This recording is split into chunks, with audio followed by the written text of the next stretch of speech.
Soul Garden.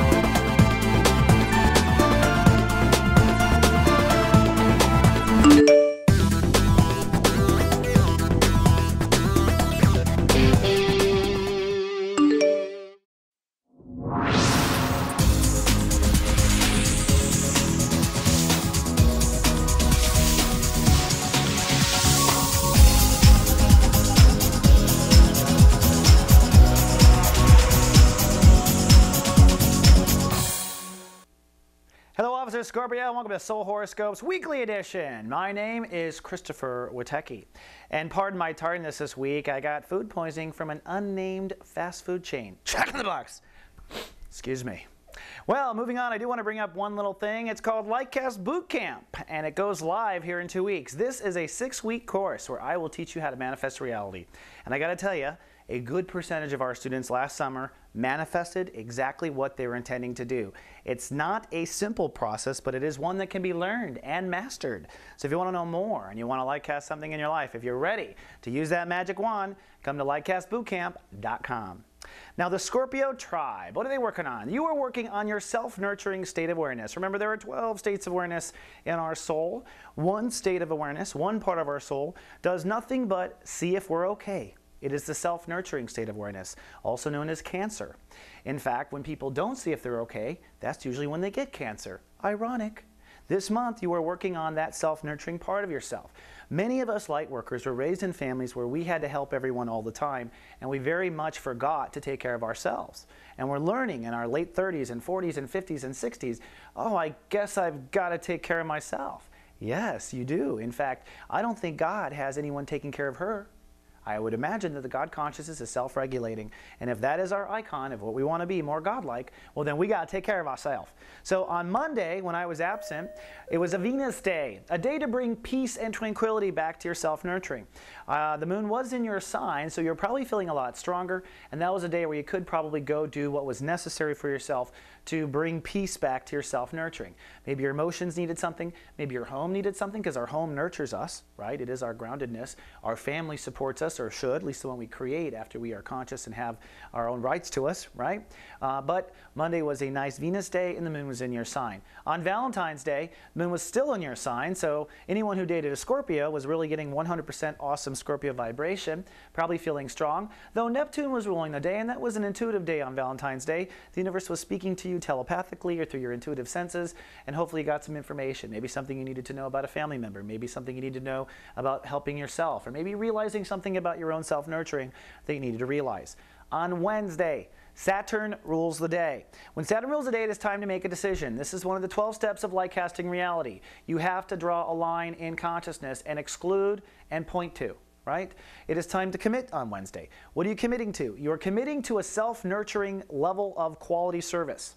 You're committing to a certain feeling of being grounded, of being taken care of. And hopefully, if you're watching this show, you're taking responsibility for doing it yourself. You're not expecting anyone else to do it. All right?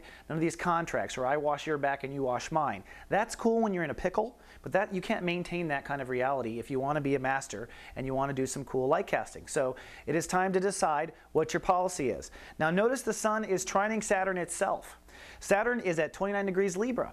So by taking responsibility for your own self-nurturing, I feel like Bill Cosby, you are actually reversing the karmic pattern. So you will likely be reversing karmic pattern by taking authority of your self-nurturing. The moon will be progressed to Sagittarius, so your emotions on this decision day are focused on what you're worth. So you might be a little Humpty-Dumpty about having the courage or the strength, or can I do it, or am I worth it, or that sort of thing. Hold those emotions steady. Make sure they're on your team. Okay, they're there to radar and figure things out, but not to take over the show. Also, for those of you watched over by me in the Guardian Agency, I'll send you a personal text on Wednesday that'll help you make that decision. I'll go back to your natal chart and see the qualities that it takes for you, as different from other Scorpios, to make that quality decision on Wednesday for those watched over by the agency. Then on Thursday, it's time to act. Mars rules the day. That means let's move, let's move, let's move. Let's move with this new decision.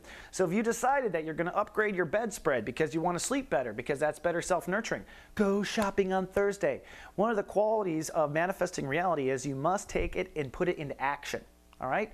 A lot of people just sit there waiting. You can't just stare at a vision board and expect it to drop out of the sky. That's not what's going to happen. You got to get up and show the universe, put the spell into action, which is why witches were around cauldrons and all sorts of things. They weren't standing still. It's why tribes danced around a fire. They didn't sit there and just beat the drum for the rain.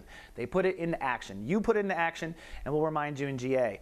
Friday things are a little different because it is time now to hold space. Holding space is one of the steps of manifesting. You want to fake it till you make it. And that's really what the 28th degree is in any sign. When you hit 28th degree, it's fake it till you make it. If you were born at 28 degrees of any Scorpio, your whole life is fake it till you make it. All right? Fake it till you make it. Now, at the same time, the moon crosses Pluto. What does that mean? Well, as you're trying to hold space to this new self-nurturing, you got this badass bed sheet that makes you feel good and all this stuff, and wow, I'm just great. It's great to be well-nurtured. My life has changed now. Well, the moon crossing Pluto will trigger mind games. Those mind games may be you doubting, or you talking negative, or your mind trying to talk you out of it. So you got to really hold space. This is some AMIT stuff, Ascended Masters in Training, if you want to get this moving on Friday. So hold that space. Now, also I want to recommend coming down and watching our new webcam radio show on Friday. Ooh, segue to advertisement. We're having SG Live, and it's at our SG Prime Time, which has turned out to be 11 a.m. Pacific and 7 over in Europe. Live webcam radio, we're going to talk politics, we're going to talk fun stuff. You get to see a side of me you don't get to see usually, so come on down and have a good time with my co-host, Carolyn Nagel. Then on Saturn Day, it is the tested degree. We're at 29 degrees in the Aquarius vibration. So this home you set up, or this nurturing you set up, or this family negotiation that you changed so that you can have a happier home, whatever this whole transit was with taking better care of yourself, you're tested on Saturday. What's the test? Well, suddenly emotions pour in. It's been all fine and dandy up until now, light casting and da-da-da, but you get emotional. 29 degrees is an emotionally tested degree, so suddenly emotions come pouring in. Check this out. It's also perfectly trying to Saturn at 29 degrees on that day.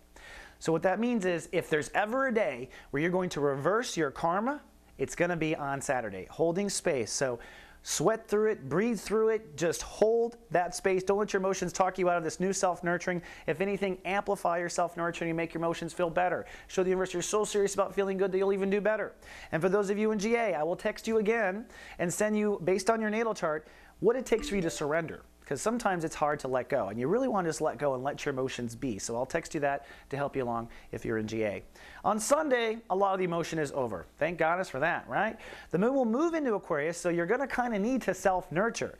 It is a cloudy nesting and resting day for Scorpios on Sunday. And you're going to really need to you'll probably be tired, honestly, on Sunday and Monday. I'll give you the Monday thing, too. That's not a bad thing. Whatever your soul and emotions need, give it to them. That's what you just spent the last 3 days learning, for crying out loud. So you will feel that. But the sun is now transitioning into Pisces, so you're going to be kind of in and out. Hopefully your inner child's starting to come online, because that's the next transit. Inner child. Next transit's a lot of fun. All right, Scorpio, that's all I got for this 7-day forecast. I will see you in 1 week. And until then, you know the phrase, live, love, be.